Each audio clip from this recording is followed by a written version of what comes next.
Assalamualaikum warahmatullahi wabarakatuh. Anak-anakku sekalian, siswa kelas 8 yang Bapak cintai.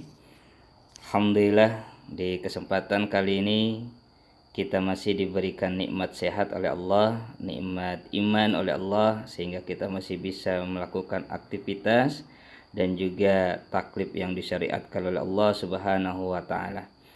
Anak-anakku sekalian, semoga antum semua yang berada di rumah dalam pembelajaran PJJ ini, yaitu pembelajaran jarak jauh ini, tetap dalam kondisi sehat walafiat dan juga tetap semangat ya.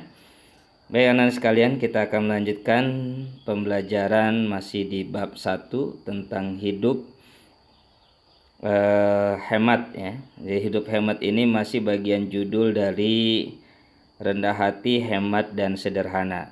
Pada bagian yang lalu kita sudah membahas tentang bagaimana sikap tawadu atau rendah hati yang harus kita miliki. Pak Hasan sudah share di grup kelas materi PowerPoint-nya. Dan di kesempatan kali ini kita akan melanjutkan tema yang kedua, yaitu yang terkait dengan hidup hematnya.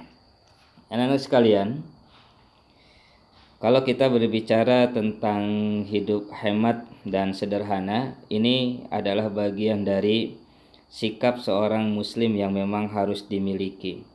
Allah Subhanahu wa taala dalam surah Al-Isra ayat yang ke-26 dan ke-27 di sini berfirman, A'udzu billahi minasyaitonir rajim. Wa'ti zal qurba haqqahu wal miskina wabnas sabila wa la tubazzir tabzira.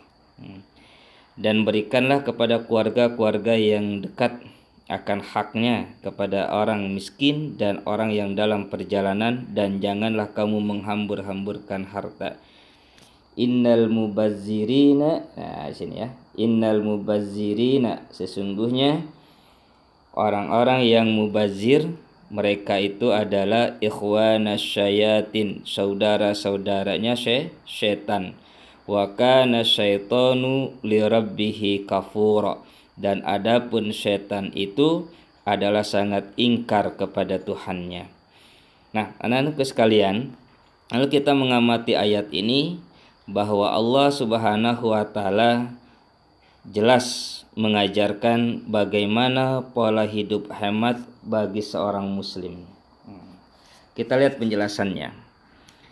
Kalau kita amati penjelasan dari surat Al-Isra 26 dan 27 ini, harta adalah rezeki yang dititipkan oleh Allah kepada hambanya. Artinya ketika kita memiliki harta, maka harta itu adalah titipan Allah. Karena itu setiap hamba, setiap kita sebagai muslim wajib memanfaatkan harta yang diberikan oleh Allah itu dengan jalan yang baik ya. Harta itu bukan hanya berupa uang saja. Uang adalah harta, tetapi juga fasilitas yang Allah berikan kepada kita itu juga harta.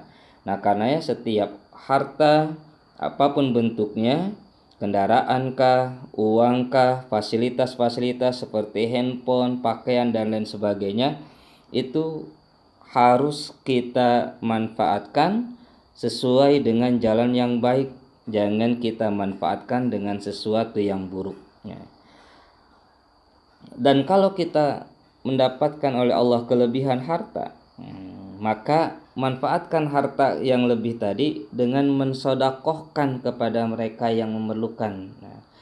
Nah, sodakoh itu harus jelas, harus ikhlas. Ya, kalau sekarang ini ada trending yang disebut dengan ikoy-ikoyan ya.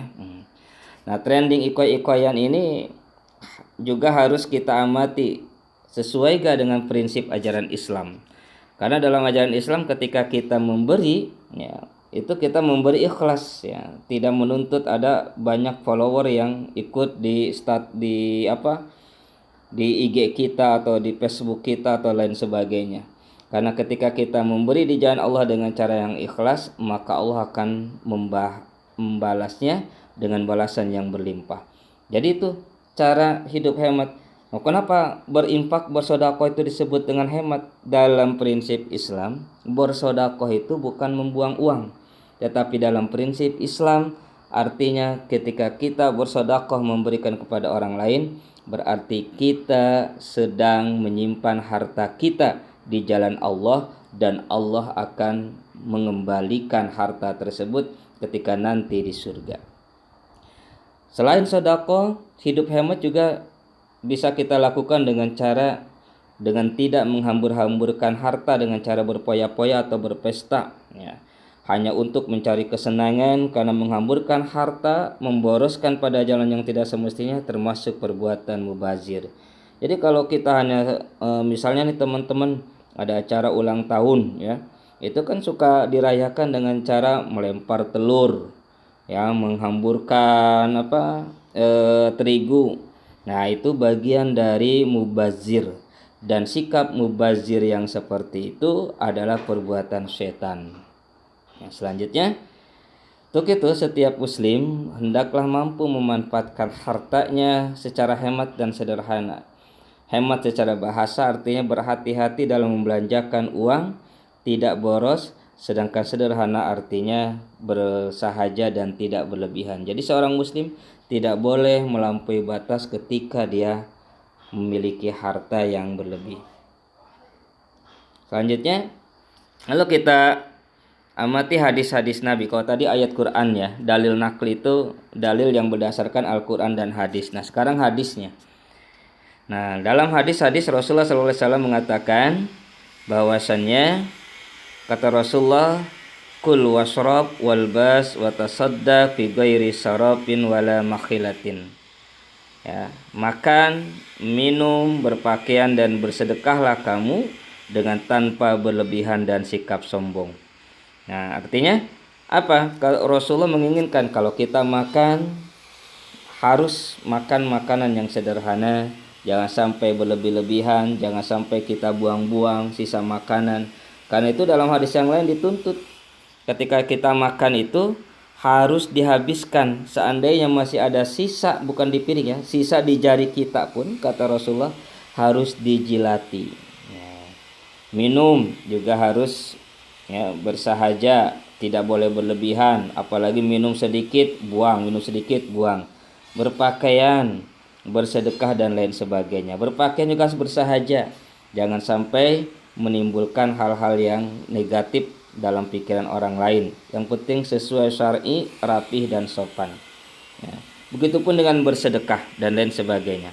Dalam hadis lain Rasulullah SAW mengatakan, ya, innallaha yuhibbul abdal taqiyal ghaniyal khafiyya. Sesungguhnya Allah mencintai hamba yang kaya, ya, dan yang bertakwa, yang kaya lagi yang tersembunyi. Apalagi tersembunyi? Tidak menghambur-hamburkan hartanya di jalan yang tidak semestinya.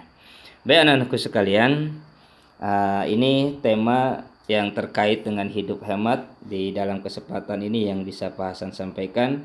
Semoga kita semua bisa melakukan prinsip-prinsip dalam hidup hemat ini sesuai dengan ajaran Al-Quran dan hadis Nabi.